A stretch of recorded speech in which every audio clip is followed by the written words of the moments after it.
Matthew Stafford and the Lions taking on the Vikings in Minneapolis. Some interesting subplots here. Adrian Peterson back in Minnesota. Everson Griffin back in Minnesota. A strange little back and forth that feels just a bit contrived. Everson Griffin mad at Mike Zimmer, the head coach, because he said Griffin's a good player, not a great player. Look, do whatever you have to do to motivate yourself, Everson. I got no problem with that. But Kenny Golladay, out with a hip injury for the Lions. Stafford on the COVID-19 reserve list because he and his family were exposed to someone who was positive for the virus. He's got to test negatively on Saturday and Sunday to play. He's banned from the team until Sunday, so he's walking through the door. The Vikings are down some corners. Even if they had everybody healthy, their corners aren't very good. There's an opportunity there for Matthew Stafford. So, look, it's an elimination game as far as I'm concerned. And the winner may be done too. But I think whoever loses that game between the Lions and the Vikings, for all practical purposes, Charean, is done for 2020. Yeah, big game for both teams. And I know Matthew Stafford wants to play, and it all is now in the hands of the COVID test. And it was close contact. His wife confirmed that, and it was not a positive test. Chase Daniel said he's acting like he's the starter. But the Lions hope that Matthew Stafford is back, and Matthew Stafford hope that he's back. And you know, he's just kind of been so-so this year. He really needs to step up in a big game and play well. And I know it's going to be hard without having a week of practice. Everything was virtual for him.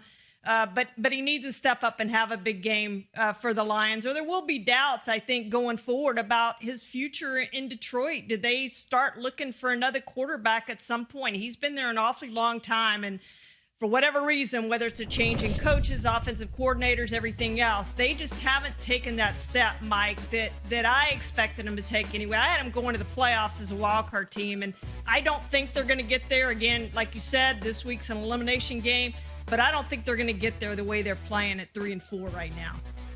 Yeah, I think the Lions have slid to a status where I'm not picking them to make the playoffs until the first year I'm wrong about it and they make it.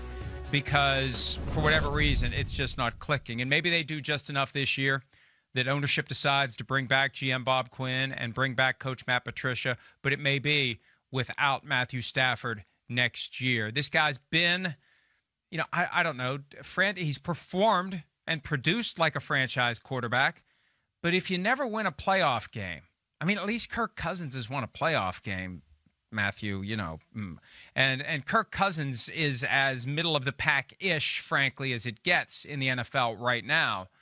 You gotta have team success at some point to be a franchise quarterback. You can't just be a stat machine on a bad team, because at some point you're responsible for the team not being good. And I still have burning in my brain a story that came out from the Lions several years ago. Reggie Bush was playing for the Lions at the time. And the Lions were struggling. They had expectations. They had a good team. Calvin Johnson was on the team.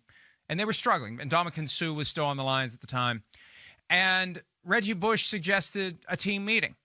Players-only meeting. The old desperation play to try to get everybody pointed in the right direction. And Reggie Bush was in the locker room with a Super Bowl ring. So I think he's got a little cachet when it comes to knowing what a team needs to get pointed in the right direction. And Stafford's attitude was, nah, we don't need it. So he's always been kind of that reluctant leader. And I just think that you can't just be a passer. You've got to be a quarterback. You've got to be a leader of the team. And he's never been that. It's just not wired into him. And I think that's one of the reasons why we haven't seen the Lions do more during the 11 years he's been there, Charean.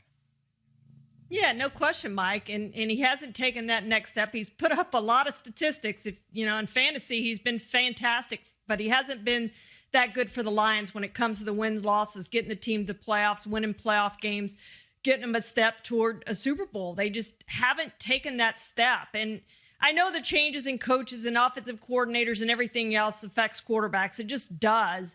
But he doesn't seem to be that leader to take his guys to that next level like we see so many quarterbacks do. The great ones do that. It doesn't matter what receivers you give Tom Brady. I know he's got a lot of them this year, but when you look back over the years in New England, he didn't always have the greatest of receivers, and he still managed to win in New England. And other quarterbacks like that. Aaron Rodgers, he's got Devontae Adams. Who else does he have?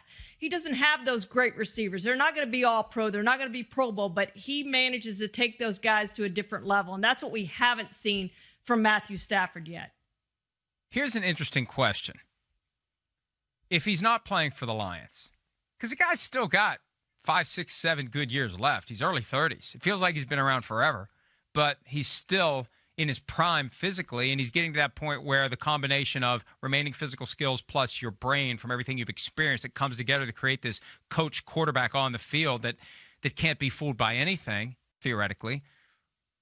It'll be fascinating to see who pounces, because I think if you put him in the right place with a team that already has strong veteran leadership, a team that doesn't need a quarterback to come in and take over, man, you could have a special outcome for Matthew Stafford next year. You almost look at what Indianapolis did this year with Phillip Rivers, a situation like that where they have a really good defense, where they have some weapons on offense, where they have a really good offensive line. I agree with you. I think he could be really good someplace else. It hasn't worked in Detroit, though. Hey, all due respect to Phillip Rivers, if I'm Chris Ballard, the GM of the Colts, I say, see you later, Phillip. Hello, Matthew Stafford, in an instant. Hi, I'm Mike Tirico, and thanks for watching. Make sure to hit subscribe for the latest news and highlights from NBC Sports.